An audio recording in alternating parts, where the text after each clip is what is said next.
So, having grown up in northern Japan, what I saw last year on March 11th was devastating on a lot of different levels. On a personal level, to know that I had many friends and my own family that was in that area of Japan, and to see the images of these 30-foot high tsunami waves coming down after such a horrific earthquake, and then to get word on top of this natural disaster that there was a brewing man-made disaster of the nuclear disaster in Fukushima, was something that is deeply personal to me, but also, even on a professional level, as someone who looks at international events, who focuses on Japanese domestic politics and foreign policy, to see where Japan was a year ago and to see where it is today is bittersweet in a lot of different ways.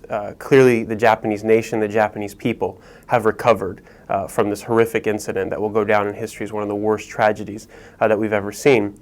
But on the other hand, we're not as far ahead as we could be. The impetus of a disaster, a crisis, often spurs national leaders to come together, to unite, and to be able to move the country forward. Unfortunately, in Japan, besides the immediate crisis and being able to respond quickly to the immediate crisis, there have not been major reforms. It has not spurred the types of changes that friends of Japan and even Japanese leaders had been hoping for. And there's a lot of reasons for this, but I think the main one is the fact that despite the resilience of the Japanese people, there's a disconnect and there's a paradox within Japan that the people are not necessarily represented in the same way by their leaders.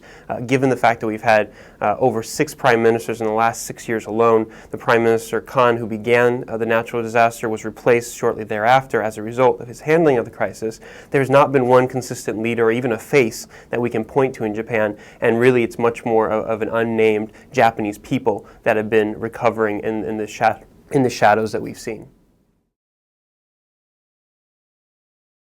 So, in the Japanese character for crisis, there are 2 symbols, and one is of danger and one is of opportunity. And in many ways, that's a great illustration to think about where Japan is today, 1 year after this horrific disaster. The danger is that Japan becomes more insular. The danger is that Japan is not able to reform itself, and it continues on this 2 decades long slide where it continues to become less and less relevant to the international community, even in its economic prowess, something it's always prided itself on.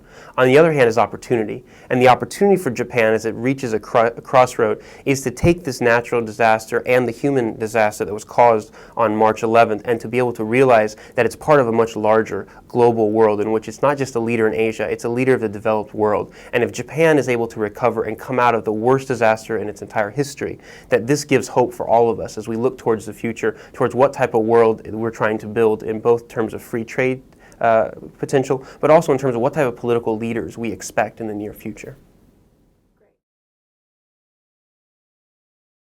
I think one of the reasons that the response has not been as overwhelming or as definitive as many thought.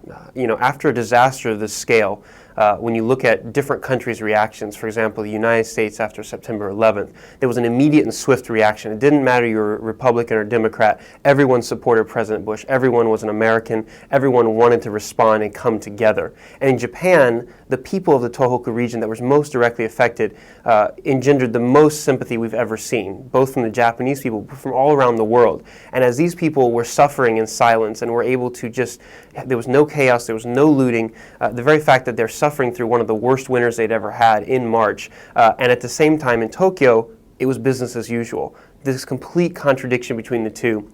And the very fact that in Japan, the prime minister and the political leadership doesn't have the same power. It's all about the forms. It's about the institutions, not about individual leaders. However, in moments of crisis, that's when leaders emerge. That's when leaders are able to show their faces. And unfortunately, the cast of prime ministers that we've seen up until now have not been able to reveal the same strength as the Japanese people. They've not been able to live up to the expectations of the people that have been so devastated by this disaster.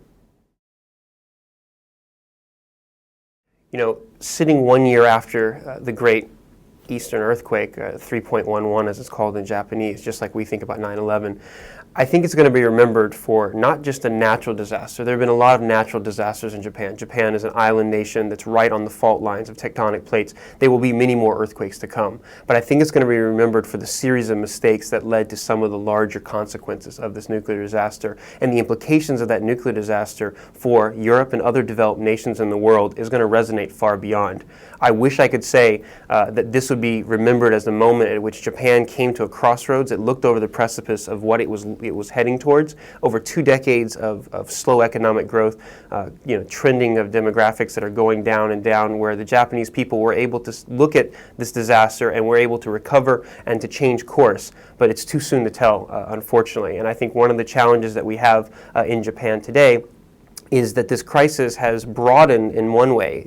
Operation Tomodachi, the U.S.-Japan alliance, has reasserted itself as being one of the most critical pillars of the Japanese nation and people, and yet at the same time, at the same tendency, an insular nature of saying, look, we've got to focus on this on our own. We no longer are the second largest economy in the world. We're not even the largest economy in Asia. We're going to focus on our own domestic issues. And the types of reforms, the type of leadership that could have been used right in the immediate aftermath of the crisis was not captured, and as a result, it will be that much more difficult moving forward, whether that's about the TPP, the Trans-Pacific Pact that would have free trade in this region, that would change and transform Asia in perhaps the same way that we saw in the aftermath of World War II in Europe. And so I think one of the challenges and one of the things to look for in the future is how will this change the psyche? How will it change the psychological leadership and the political leadership that we see in Tokyo? Because the people of Japan have shown time and time again, and particularly in this last disaster, 3.11, the resilience of the Japanese people without being able to see the commiserate level of leadership.